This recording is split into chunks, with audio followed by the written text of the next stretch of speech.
Roller coasters are amazing feats of engineering that safely give millions of rides each year, though that doesn't stop people from trying their best to make them unsafe.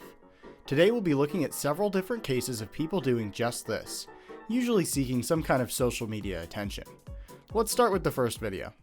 Get ready, get ready! Here they come!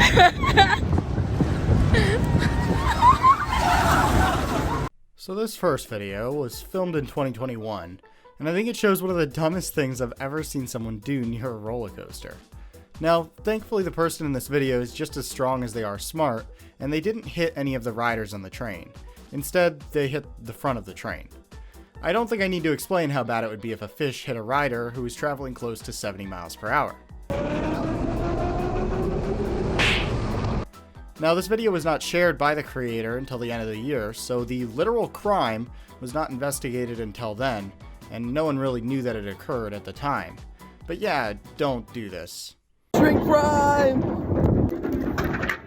Drink prime!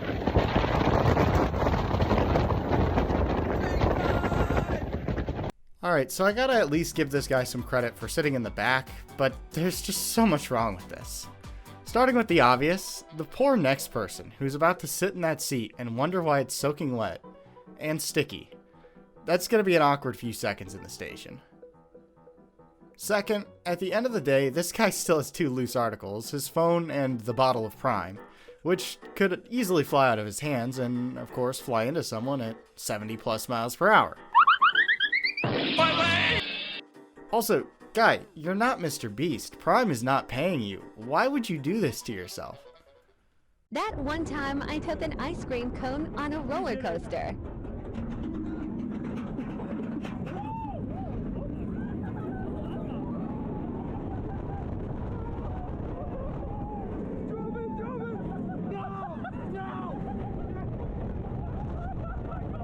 The keen-eyed among you may have noticed that all of these have been happening at Cedar Fair parks and not Six Flags once.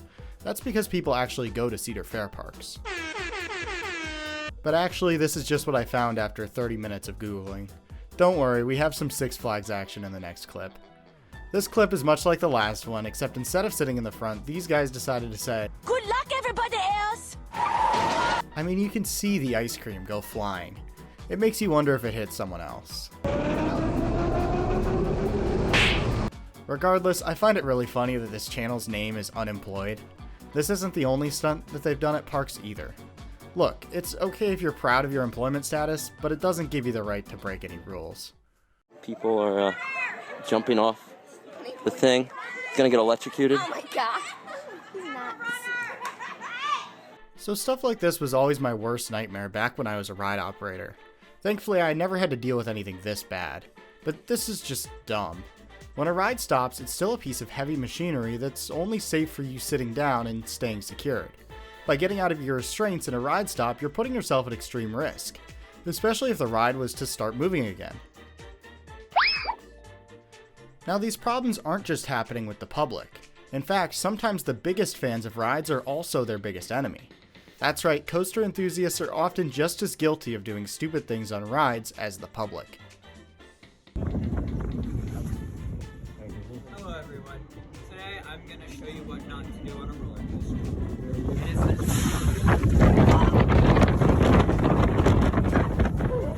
coaster. Coaster enthusiasts will do this and then complain about stapling, or when restraints are pushed down by ride operators. The restraints on this ride are designed to secure riders by touching their laps. Attempting to leave this bar higher than this puts you at risk, as you're tampering with the normal function of the restraints. Don't be the reason rides get changed to have more restrictive restraints or more aggressive restraint policies.